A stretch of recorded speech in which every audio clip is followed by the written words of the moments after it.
It's a working morning in 1910 on Queen's Island in Belfast, and the sound reaches you before anything else. Steel hammered against steel, thousands of blows a minute, ringing off the water until the whole yard seems to tremble with it. This is the roar of hand-riveting, and across the working day it almost never stops. Beneath a vast frame of black steel, a bare hull is rising plate by plate, and the men are stitching her skin together by hand, one heated iron at a time. Her hull would swallow roughly 3 million rivets, every one of them heated in a small forge, carried glowing to the seam, and driven home by hand. A single squad, 4 men moving as one, could set only about 200 of them in a full day of fair weather. Sit with that arithmetic for a moment. The scale stops being a number and turns into something closer to madness. The most famous ship ever built, the one the world would soon call unsinkable, was sewn together one hammer blow at a time by human hands. And there is a detail almost no one ever tells you. For all the iron and steam raised over the slipway, there was one place on that hull the machines could not reach. Hold on to that. Before this is over, it will matter more than anything else in the story. Because this is not the story of the iceberg. You already know how that ended. This is the story of the machines that raised her, and of the men who swung the hammers wherever the machines fell short. Not the owners who paid for her, not the draftsmen who drew her lines on paper.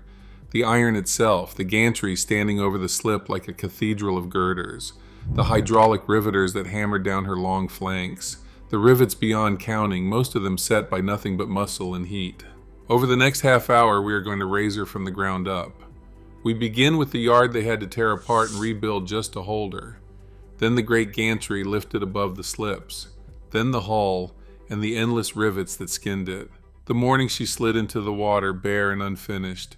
The cranes that fed her engines and boilers afterward, and at the last the cost, counted in men, that the yard set down in a ledger. Her name was Titanic. Almost everything you have ever heard about her begins only after she was already finished. This is what came first. Before Harland Wolff could build the ship, they first had to rebuild the place that would build her. For decades, the yard had stood on Queen's Island, a low stretch of reclaimed ground where the River Lagan met Belfast Lough. It had launched fine ships before. It had never been asked to launch anything like this. The hulls now on the order books were larger than almost anything any yard on Earth had ever attempted, and the ground itself was not ready for them. So the yard tore up its own foundations. 3 of its existing slipways were broken apart and reconfigured into 2. Only 2, but each one enormous, each built to cradle a hull on a scale the old slips could never have held. These were the berths for the Olympic-class liners, the giant sister ships that would be laid down and raised on those slips almost side by side. Consider what that decision meant. Before a single plate of the ship was cut, before one rivet was heated, the company gambled on remaking its entire works around a class of vessel that did not yet exist. Slips that had served the yard for a generation were smashed up so that something far larger could stand where they had been. That scale reached beyond the concrete and the timber. It reached into the men. At its height, the workforce at Harland Wolff numbered around 15,000. Some 15,000 men passing through the gates of a single yard. Platers and riveters, shipwrights and joiners, boilermakers, painters, laborers, apprentice boys barely old enough to carry a tool. They came in on foot through the gray Belfast mornings, thousands at once, a slow tide of flat caps and working coats moving down toward the water. When the horn released them at the end of the day, the same tide flowed back out through the gates. For a great many families across the city, the yard was not simply where a man worked. It was the thing the whole household lived on. Of all those thousands, roughly 3,000 worked directly on this one ship, 3,000 men bound to a single hull rising on the slip. And most of them did not call her by the name the world would one day carry to the bottom of the ocean. In the yard, she was known by a number, hull number 401. That was what she was to the men who built her.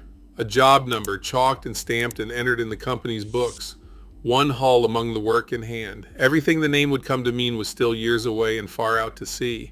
Here she was, 401, a slowly climbing framework of steel on a reconfigured slip, and the thousands who swarmed over her thought of her, when they thought of her at all beyond the day's labor, as the biggest thing they had ever been set to make. But 2 enormous slips and 15,000 men still left the hardest problem unsolved. A hull of this size did not rise from the ground the way an ordinary ship did. You could not simply stand men on scaffolding and let them climb as she grew. She would tower far above the heads of the crews long before she was anywhere near finished. Every plate, every frame, every ton of steel would have to be lifted high into the air, carried out over the slip, and lowered precisely into place, over and over, for years on end. The rebuilt berths gave her somewhere to stand. The workforce gave her the hands. Neither one gave the yard any way to reach the top of her. For that, Harland Wolff would have to build something that had never been built anywhere in the world. Not a ship, a machine for building ships. It would rise over both slips like nothing Belfast or anywhere else had ever seen. And until it stood, hull number 401 could not. So they built it. It rose over the two slips in a lattice of steel girders, standing where no such structure had ever stood, and when it was finished, it was the largest gantry in the world, the Arrol Gantry. That was the name it carried after the firm that raised it, and its scale answered the scale of the hulls it was built to serve. It ran 840 feet long. It stood 270 feet wide, spanning both berths at once so that the sister ships could take shape beneath it side by side. And it reached 228 feet into the Belfast sky, a cage of open iron climbing above the slips, higher than the ship it was built to help make. From a distance, it looked less like machinery than like a cathedral, one raised out of bridgework instead of stone. Stand at the foot of it and look up, and the men working along the top were small enough to lose against the girders. This was not scaffolding. Scaffolding clings to a thing already standing. The gantry stood first, and the ship rose inside it. The firm that built it was Sir William Arrol Co, out of Scotland. The name meant something to anyone who knew the great ironwork of the age. Arrol's men had raised the Forth Bridge, that vast red web of steel flung across the firth north of Edinburgh, one of the wonders of Victorian engineering. They had built the Tower Bridge over the Thames in London, the one the whole world would come to picture when it pictured the city. These were the hands a yard turned to when it needed a structure that had no precedent. If anyone on earth could raise a machine like this, it was the firm that had already thrown steel across rivers. Because the gantry was not built to be looked at, it was built to lift. Slung along its upper framework ran a system of overhead cranes, moving on rails high above the slips, tracking back and forth along the length of the two hulls. This was the answer to the problem the yard could not solve from the ground. Every plate, every frame, every beam, every ton of steel that had to reach the upper works of the ship was hoisted from below, carried out along the gantry's rails, and lowered precisely into place from above. The steel flowed upward through the machine and settled onto the growing hull, then the next piece, then the next, for years on end, and it fed two ships at the same time. Beneath the gantry, on the two great slips, the Olympic and the Titanic climbed together, sister hulls rising almost in step, drawing their steel from the same overhead frame, one machine serving two of the largest moving objects the world had ever set out to build. There had been nothing quite like the sight of it before, and there has been little like it since. Two ocean liners taking shape at once under a single roof of open iron, the cranes crawling endlessly overhead, the whole structure ringing day and night with the traffic of steel. It was a factory built in the air. It did not make parts. It assembled a ship in place, plate by plate, from a height no crew could ever have climbed to on their own.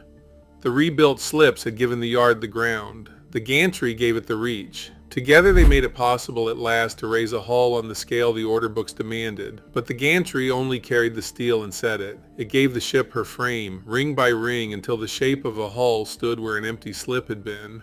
And a frame of steel is only a frame. Lifted into position, the plates still had to be joined one to the next, sealed edge to edge into a single skin that could hold back the North Atlantic. If the gantry was the skeleton the ship was built on, the men who fastened her plates were the pulse that made her a living thing.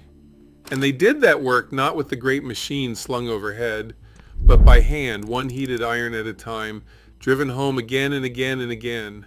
3 million times in the end. Her hull took 3 million rivets, each one heated, carried, held, and hammered by human hands before it went cold. Welding, the joining of steel by fire alone, barely existed as a shipyard craft in 1909. A hull this size had to be sewn together the old way, plate lapped over plate and stitched with iron. The rivets alone, before a single plate was even hung, weighed more than 1,200 tons. A small ship's worth of iron went into nothing but the fastenings. Each rivet began as a short rod of glowing metal, and each one passed through 4 sets of hands. They worked in squads of 4. First came the heater boy, often the youngest of them, crouched over a small coke brazier set on the staging. His task was the fire. He buried the rivets in the coals and watched them burn from black to red to a yellow-white heat. And he judged that heat by eye alone, because a rivet gone too cold would never seal, and a rivet burned too far would crumble under the hammer. When one was ready, he plucked it out with tongs and threw it. He threw it to the catcher. The catcher stood waiting with a cup of tongs and caught the glowing iron out of the air, sometimes across a gap, sometimes up a level, a small comet of hot metal arcing across the staging. He knocked the cinders off it and dropped it, still glowing, into a hole punched clean through the overlapping plates. Behind that plate stood the holder-up. His job was to be the anvil. He set a heavy backing tool against the rounded head of the rivet and braced his whole body against it, holding it dead still while the far side was beaten, taking every blow back through his arms and his shoulders for the length of a working day. And on the outside stood the driver. He took the soft glowing stub that stood proud of the plate and hammered it down, again and again, spreading and flattening the metal until it swelled into a second head and locked the 2 plates together for good. As the iron cooled, it shrank, and shrinking, it drew the plates so hard against each other that no water could find a way between them. One rivet sealed, then the next hole, then the next. It was brutal, deafening, repetitive work, and it was slow. A good squad, 4 men moving in rhythm on a fair weather day, could set only about 200 rivets between dawn and dusk. 200 against 3 million. The skin of the ship crept across the hull not by the yard but by the handful, one heated iron at a time, through year after year of days, in the rain and the wind and the cold coming off Belfast lough. The yard did have machines for this. Slung from the gantry overhead, riding the same steel frame that carried the plates into place, hung the great hydraulic riveting machines. These were not hammers swung by men. They were powered jaws that took a rivet and squeezed it home in one enormous, steady, almost silent stroke, closing the head cleanly with a pressure no human arm could ever match. Where they could be brought to bear, they were faster, stronger, and more certain than any squad of 4. A hydraulic machine did not tire at the end of a shift. It did not misjudge a heat or flinch from a blow. The seam it closed was, plate for plate, the finest the yard knew how to make. But the machine could only go where the frame could carry it. It ran on the gantry's rails, and it did its best work against the long, flat, straight sweep of the hull, the great central run of her sides where the plating lay in broad, gently falling fields of steel. There the hydraulic jaws could reach in, take their bite, and move on, closing that steel and running the length of the ship down the middle of her. The trouble is that a ship is not a straight-sided box. She narrows. She tapers and turns, hard at both of her ends, curving in toward the stem at the front and drawing back toward the stern behind, until the plates twist away from any straight line a machine could follow. And there, where the hull left its long flat run behind, the great hydraulic jaws found they had nowhere left to stand, which meant that the 2 ends of her had to be closed some other way. The other way was the oldest way the trade had. Where the hydraulic giant could not stand, men stood in its place. At the bow, the plating drew in toward the stem in a tight, hard curve. At the stern, it gathered again around the shape that would carry her rudder and her screws. There the machine stopped and the handwork began. This was the one place on the whole hull the machines could not reach. The squads who closed those ends worked the way men had closed the seams of ships for generations, with fire and muscle and a hammer. But at the 2 ends there was a second difference, and it lay in the metal itself. The rivets the machines drove home along her flat sides were steel. The rivets the squads drove by hand into the bow and the stern were wrought iron. Wrought iron was the softer metal, easier to work by arm, and it was chosen for that reason, because a man with a hammer could set it where a steel rivet would have fought him blow for blow. It was the practical choice. At both ends of her, it was very nearly the only choice the yard had. Wrought iron is iron threaded with slag, a glassy residue left behind in the making of it. In small and even amounts, the slag does little harm. In larger amounts, poorly spread through the metal, it becomes a weakness worked into the very grain of the rivet, a line of least resistance sitting inside the iron, waiting for the day it is asked to hold. Decades after she was gone, rivets were brought up from the wreck and carried into a laboratory. A metallurgist named Tim Foecke, working for the National Institute of Standards and Technology, cut them open and studied what they were made of. In the hand-driven wrought iron rivets from the ends of the ship, he found slag, and more of it than there should have been. Foecke's study did not stand up and name a cause. That is not what such a study does, and it is worth saying plainly. It offered a finding, and it offered it carefully. The rivets at the bow and the stern, the ones set by hand where the machines could not go, carried enough slag that they are now implicated in how those seams failed when the hull was struck. Implicated is the word, and it is the honest one. The evidence points toward those seams. It does not pronounce a verdict on them, and an honest telling leaves it exactly there pointing. But the shape of the thing is hard to look away from. The place the machines could not reach, and the place the hull is thought to have opened, are the same place. And so the ship carried, from the day her ends were closed, a quiet difference built into her two extremities. Down her long, flat sides ran the finest seams the yard knew how to make, squeezed shut by the machine that never tired. At the bow and the stern ran seams closed by hand in a softer iron laced with slag. No one in the yard saw a flaw in it. By every standard of the day, the work was sound, the rivets were proper, the hull was as strong as anything afloat, and the men who drove those irons went home each evening having built her well. The difference sat where it had always sat, silent at the two ends of her. By the spring of 1911, the hull was closed.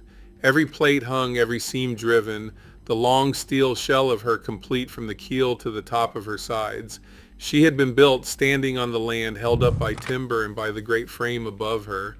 Now she had to be given to the water.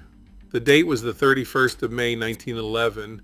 The hour was 12:15 in the afternoon. The place was slipway number 3 in the north yard at Queen's Island, where she had stood growing beneath the gantry while the crews closed her plate by plate. What went down the ways that day was not a ship. It was a hull, and nothing more than a hull. She had no engines in her yet. She had no funnel standing over her. She had no decks fitted out, no cabins, no bridge, none of the machinery that would one day drive her across an ocean. She was an enormous empty shell of riveted steel, and the whole weight of her had to be sent down a slope and stopped in a river. To move her, the yard turned to grease. The ways beneath her, the two long timber tracks she would slide down into the water, were smeared with 22 tons of it. Soap and tallow rendered from beef and mutton fat, and train oil pressed from the sperm whale, spread by hand along the timber about an inch thick. That layer was the whole of what stood between tens of thousands of tons of steel and the friction that would have held her fast. When the last shores were knocked away, there was nothing to hold her but the slope, and nothing to ease her but the grease. A crowd had come to watch her go. The number put on it was 100,000, gathered along the slips in the far bank of the river, on rooftops and in boats, come to see the largest hull in the world take the water. Among them stood the men whose enterprise she was. Lord Peary, who ran the yard, J. Pierpont Morgan, the American financier whose money stood behind the line, and J. Bruce Ismay, the head of the company that had ordered her. They watched from the stands as the signal was given, and then she began to move. The hull that had taken 2 years to raise slid down the greased ways and met the water, and floated for the first time as a thing the sea could carry. There was no champagne, no bottle was broken across her bow, no name was spoken over her, no blessing asked on her. Harland Wolff did not christen the ships it built. It was not an oversight, and it was not thrift. It was the plain custom of the yard, held for every hull it ever sent down the ways. They built them and they put them in the water, and they left the naming and the ceremony to others. So the most famous hull that yard would ever launch went into the water in silence, unnamed and unblessed, with no word said over her at all. It is a small thing. It meant nothing to the men who built her and nothing to the crowd who cheered. Only later, when everything was known, would there seem to be something cold in it. If you are the kind of viewer who stays for how a thing was actually made, stay with this one, because the hull in the water is not the ship yet. The work that turned this empty shell into the largest moving object men had built was still ahead, and it was the heaviest labor the yard had left to do. The hull was in the water and empty. Everything that would drive her, the boilers to raise her steam, the engines to turn her screws, the funnels to carry her smoke, still had to be lowered into her piece by piece at another wharf by cranes built for nothing else. The launch had given her to the water. It had not yet given her the power to leave it. The hull did not stay where it had floated. In the days after the launch, tugs took hold of her and drew the empty shell across the water to the fitting out wharf, and there the second half of her building began. The launch had been the end of one kind of work. It was the start of another, and the heavier one. At the slip, they had raised her from the keel upward, plate laid on plate until the steel walls closed over. At the wharf, they did the reverse. They filled her. Everything that would make the hull a ship had to be brought to the water's edge and lowered down into her from above, through the open decks, into the empty spaces that had been left waiting for it. And the only things at Queen's Island that could lift such weights and set them down with that kind of care were the yard's heavy cranes, ranged along the wharf, swinging their loads out over the water and down into the hull. The boilers went down into her first. One after another they were lowered into the belly of her, where the launch had left nothing but bare iron. These were the things that would raise her steam. Then the engines, the reciprocating engines and the turbine that ran with them, swung off the wharf on chains and settled into their beds deep in the hull. These were the things that would turn her screws. Every one of them came down from above, out over open water, and was set into place by men who could not see the whole of what they moved. Then the funnels. 4 of them, raised one by one, and stepped upright over her deck, standing at last where before there had been only open sky. These were the things that would carry her smoke, and they were the first part of her that looked from any distance like the ship the world would come to know. A hull with 4 funnels standing over it is no longer a shell. It reads at last as a ship. When the work was finished, the change was total. What had gone into the water on the 31st of May was a bare riveted shell, a thing with no power in it and no shape above the deck line. What came off the fitting out wharf was the largest movable man-made object of its day. The boilers, the engines, the turbine, the funnels, the fittings in the decks, all of it lowered in and built up until the empty shell had become a ship that could raise her own steam, turn her own screws, and carry herself across an ocean under her own power. That was the whole of the building, 3 years of it. The yard torn up and raised again, the great steel frame overhead, the 3 million fastenings driven into her plates, the bare hull given to the water, and now the machinery lowered in piece by piece until she was complete. Everything the ship would ever be had been put into her by the time she left that wharf. But the yard had been keeping another account through all of it, one that had nothing to do with steel. Alongside the plates driven and the tonnage lifted, Harland Wolff had kept a record of the men and of what the building had cost them to make. That account, the one the retellings pass over, is the last part of her story the ledger can still tell. The account was written in the same hand that logged the steel. Every serious injury, every death, every payment made, set down in the yard's own books the way a plate or a ton of iron was set down. The numbers it holds are small against a workforce of thousands, and they are terrible for exactly that reason. 8 men were killed building her. These deaths came years before she ever met the ice, in the yard itself, across the 3 years it took to raise hull number 401 from the keel, crushed or fallen or struck. Alongside the 8 dead, the books record 28 serious accidents and 218 minor ones, 246 injuries in all, each one a man hurt somewhere on the slip or the gantry or the wharf and carried out of the yard to be written down. Not one of those 246 was a stranger to the work. Everyone had stood on the slip or under the gantry and given the ship a day of his labor before it took something from him. And against all of it, a single figure for what it cost the company to answer for. 4,849 pounds, 3 shillings and 5 pence. The total compensation Harland Wolff paid out across every death and every injury in the building of the ship. That was the price of the men, entered in pounds and shillings and pence, balanced and closed like any other line in the accounts. Here the ledger tells its hardest truth, and it is a truth about the ledger itself. The money is complete. Every shilling of it is recorded down to the pence. The men are not. Of the 8 killed, only about 5 have ever been identified by name. The other 3 are entries on a page and nothing more, lost even to the record that counted them. The yard could tell you to the penny what their deaths had cost.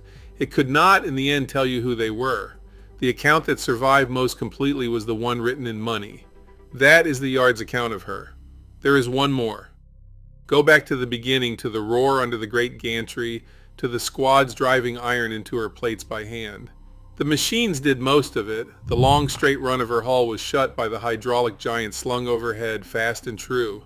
But at the sharp curve of the bow and the sharp curve of the stern, men closed the hull by hand. Those are the seams the recovered rivets point back to. The evidence points at the 2 ends and nowhere else. and that is the shape of it. The ship the world called unsinkable was opened at a seam the machines were never able to reach. The one part of her that human arms alone had closed was the one part the ice found. Everything the gantry raised held. The place beyond the gantry's reach did not. So the next time you picture her, do not picture only the ice, and do not picture only the black water. Picture the yard. Picture the roar under the gantry, the 3 million rivets, and the 8 men the ledger could count but could not quite name.